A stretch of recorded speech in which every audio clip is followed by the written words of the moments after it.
people are thinking. I read a long time ago that most criticism is subjective. Men who always harangue about some seductive sin is usually surely guilty of it or sorely tempted with it. But ladies and gentlemen, that's not supposed to muzzle us.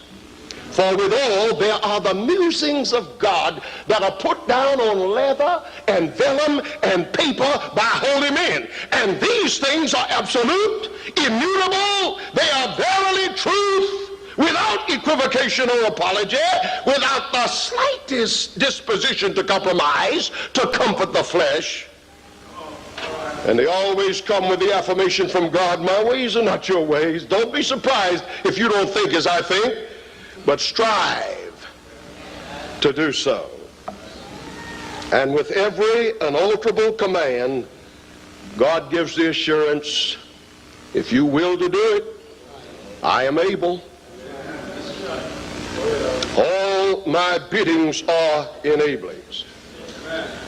Now, Mrs. White says the ministers, the workers, the sentinels, the watchmen are the enemy's prime target, and then she has women his prime weapon.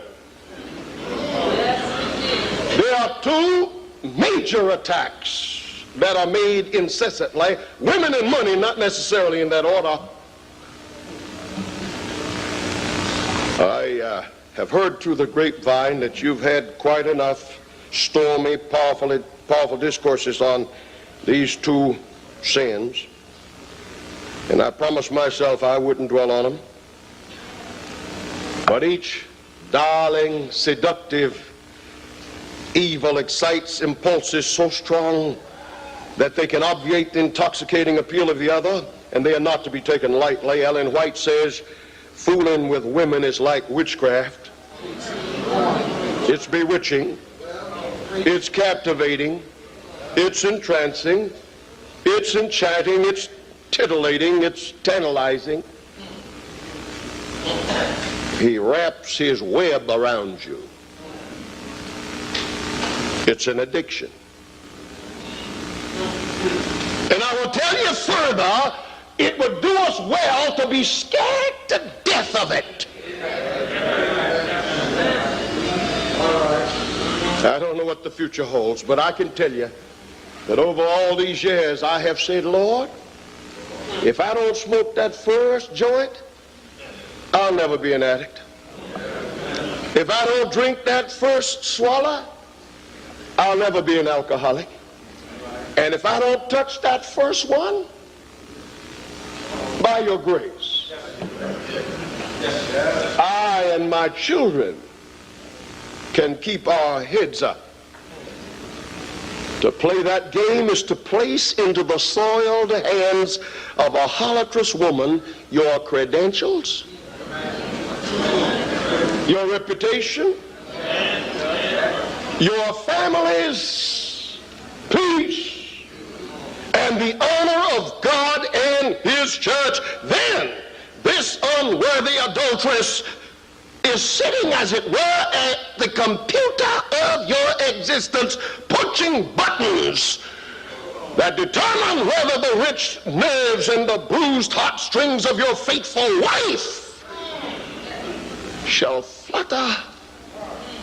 She determines the destiny of your family, and sometimes whether your children will go to heaven or hell.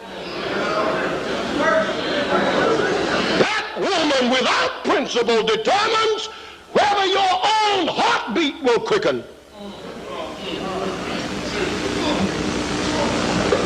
She holds a spell over the entire church,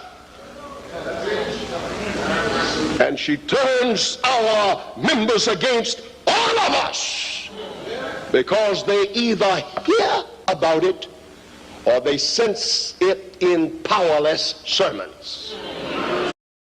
Because they either hear about it or they sense it in powerless sermons. Benjamin Franklin said, that's paying too much for a whistle. In other words, it just ain't worth it. And then there is money. The money that we get must be blessed. Or Haggai said, you will feel the breath of God on it. And you'll put it in a bag with holes. And I have observed that all of those who steal from the church or the members or acquire wealth through questionable means never get ahead, and they never get out of the hole.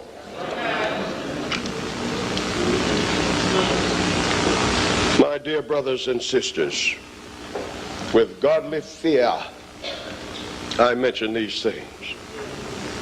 And I pray every day, Lord, hold on to me. I read something I found almost incredible, and the rest of my message will relate to it.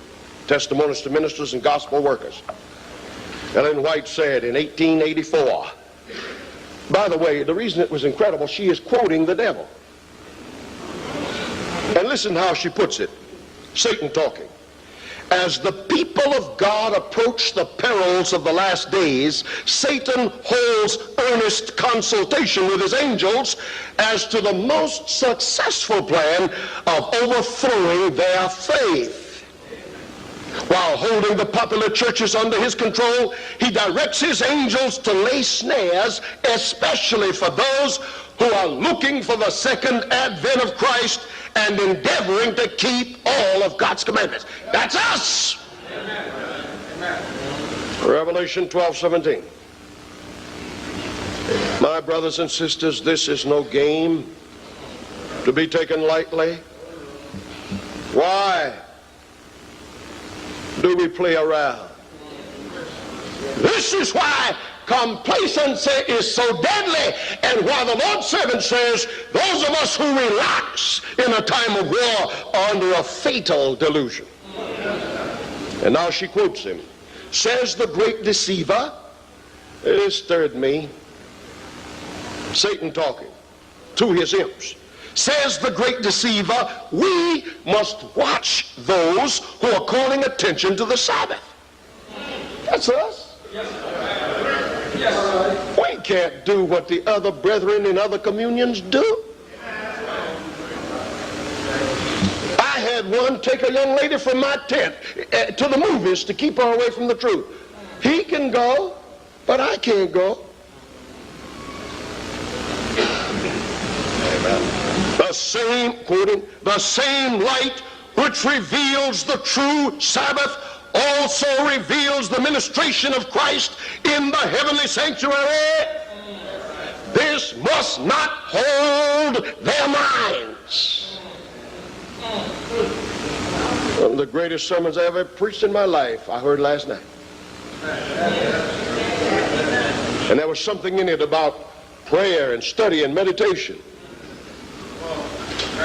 But Satan says, let's not let them dwell on this. Let's hold their minds. In Daniel 2, one of the most familiar prophecies for us in all the Bible, the stone eventually comes out and smites the image on its feet and then grinds to powder the gold, the silver, the brass, and the iron. Hasn't that ever bothered you?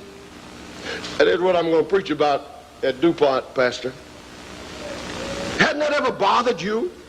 We left the gold and the silver and the brass long before Christ was born. We were through with the iron in 476. Why then does the Bible say that the stone hits the thing on the feet but still grinds the gold and the silver and the brass and the iron? Come on. It is because the elemental juices of Babylon and Medo-Persia and Greece and Rome have flowed down through the ages. And the toes gather from Babylon, religious confusion and idolatry. The toes toes gather from Medo-Persia a propensity to pass what they call irrevocable laws and to persecute and throw people in lions' dens who want to worship God according to the dictates of their own conscience.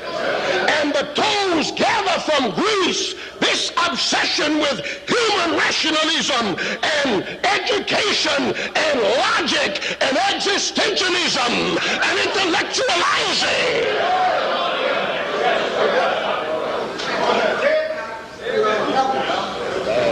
And Rome borrowed all these and crowded her pantheon with so many gods they didn't even know how many were there. And through the arteries and veins of world powers all the way down to our day have come all of these corruptions, and the weak and sordid toes are full of the gold and the silver and the brass and the iron. And when Jesus comes, he's going to take care of all that. As he takes care of the toes. Attack on